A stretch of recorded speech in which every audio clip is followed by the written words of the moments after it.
नमस्कार, मैं हूं अंजलि और आप देख रहे हैं देवी पूजक टाइम्स लाइव टीवी न्यूज। तो चलिए शुरुआत करते हैं आज की मुख्य खबर से। सुप्रिया सबको प्यारी, अजीत की राह में अड़चन। क्या है शरद पवार की विरासत के बंटवारे का गणित? एनसीपी का अध्यक्ष पद छोड़ने का ऐलान करके शरद पवार ने मंगलवार को अपनी ही पार्टी में खलबली मचा दी। पद छोड़ने के उनके ऐलान के बाद पार्टी कार्यकर्ताओं की अनियंत्रित भावनाओं और फैसला वापस लेने की मांग जोर पकड़ने लगी। इसके बाद शरद पवार ने 2-3 दिन में इस पर पुनर्विचार करने का भरोसा तो दिलाया है, लेकिन सूत्रों का कहना है कि शरद पवार शायद ही अपना फैसला वापस लें। ऐसे में एनसीपी के भीतर ये सवाल उठ रहा है कि शरद पवार के बाद पार्टी के राष्ट्रीय अध्यक्ष अजीत पवार होंगे या सुप्रिया सुले या फिर कोई और। आखिर कैसे होगा शरद पवार की 56 साल की राजनीतिक विरासत का बंटवारा? अब सब कुछ पवार पर निर्भर है।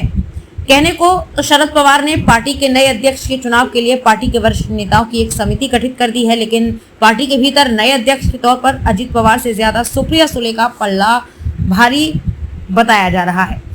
नए अध्यक्ष के चुनाव के लिए शरद पवार ने पार्टी की जो समिति गठित की है और विश्वसनीय लोगों को ही शामिल किया गया है। खास बात यह है कि समिति में सुप्रिया सुले को शामिल नहीं किया गया। ये देखकर यह अंदाजा लगाया जा सकता है कि शरद पवार जिसके सिर पर हाथ रखेंगे वही पार्टी का नया अध्यक्ष होगा। सारा दारोमदार पवार पर निर्भर है। सुप्रिया सुले और प्रफुल्ल पटेल के बाद एनसीपी के अध्यक्ष पद के लिए छगन भुजबल सूटेबल कैंडिडेट हो सकते हैं। वो पार्टी के संस्थापक सदस्यों में से एक हैं। महाराष्ट्र में पार्टी के पहले प्रदेशाध्यक्ष रहे हैं। महाराष्ट्र में उप मुख्यमंत्री और कई महत्वपूर्ण मंत्रालयों के मंत्री रहे हैं। भुजबल ओबीसी हैं। दक्षिण से लेकर उत्तर तक देश भर के ओबीसी नेताओं से उनके संपर्क संबंध हैं। इसके कई राज्यों में उन्होंने ओबीसी सम्मेलन आयोजित किए हैं।